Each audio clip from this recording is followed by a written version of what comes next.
Fred, I guess just, what did you see from your guys tonight that led to the poor start and things getting out of hand?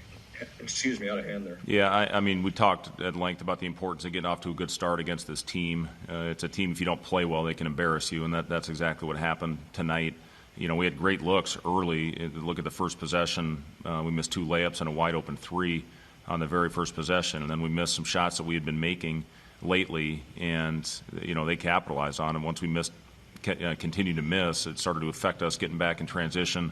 That's where Bohannon got going. That's where Garza's, is next to impossible to stop as it gets with getting deep post position, the way he runs the floor every possession. And we just, our lack of urgency on the defensive end was the thing that was so disappointing to me. And, it just time after time, they were comfortable coming down. We weren't communicating. We weren't getting matched up properly. Defensively, we played probably our best game of the year against Rutgers. We were all over the place, had great activity with our hands, did not give them easy baskets in transition, and then tonight was our worst. And if you don't play well on the defensive end, you don't have urgency, like I said, Iowa's a team that's certainly capable of embarrassing you. Sam McEwen? Fred, is this a game that you just kind of burn and move on with the quickness of the season coming up here? Or do you try to sit in it for a day or two and have it simmer with them? Well, we got to learn from it, Sam. There's no doubt about it. The disappointing thing, and I told them in the locker room, it's not very often I've gone in there and was disappointed by their lack of effort and fight. Tonight was one of those nights, and we looked tired. We looked tired. We played tired. We were a step slow. Iowa, they've got a lot to do with that. Got to give them a lot of credit for the way they're playing right now and finishing out the season. But just our overall lack of energy, urgency was the thing that I was disappointed with. You're going to have nights where that ball doesn't go through the hoop. And that's what happened early was, like I said, some really good shots. And then we just could not get back and guard them. And then the turnovers again. Go back to 20, and a lot of those unforced. We've been handling pressure very well and getting back cuts, getting rim attempts versus pressure. But tonight we're just throwing it to them. We weren't executing our zone inbounds plays. They take away options, and we went through it at length yesterday and today, and we weren't executing. You're giving them pick sixes on baseline out of bounds plays. That can't happen if you want to compete and play against a top 5 team on the road.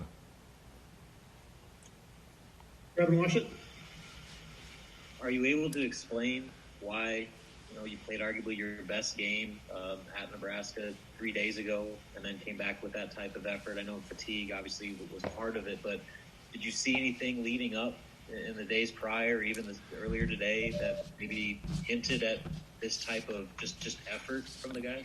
I had to jump them and shoot around this morning. I just didn't see, I don't know. We were beating our chest a little bit after winning 2 in a row, or what it was. But, I had to jump them. We just weren't as locked in as we'd been. And it's not been a problem at all this year, even through the losing streaks that we had. We've continued to come in, stay locked in, fight, battle, and be in it in most of our league games. The one exception was Ohio State, and certainly now the Iowa game. But, our fight and spirit and energy has been there. But, for whatever reason, we just didn't come in with I didn't feel the right mentality this morning. We needed a good, hard shoot-around sweat session to get ready for all the actions that Iowa runs and what you're going to be defending 90% of the time, which is their 4-out-1 in motion, screening in. They're pinning their own man. Time after time, we got pinned in. And then just the lack of urgency in transition. That's the disappointing thing about this game after really doing a solid job in the last one. Again, played our best defensive game of the year last game and probably our worst tonight. But, we do have to find a way to move on. We got another short prep, go figure that one. But, we got to find a way to put this behind us and get ready to go out and, as I said, finish the season off hopefully on a high note, at least going out and compete and fight and swing. Go down swinging, man. If you're going to lose, if you're going to get beat, go down swinging.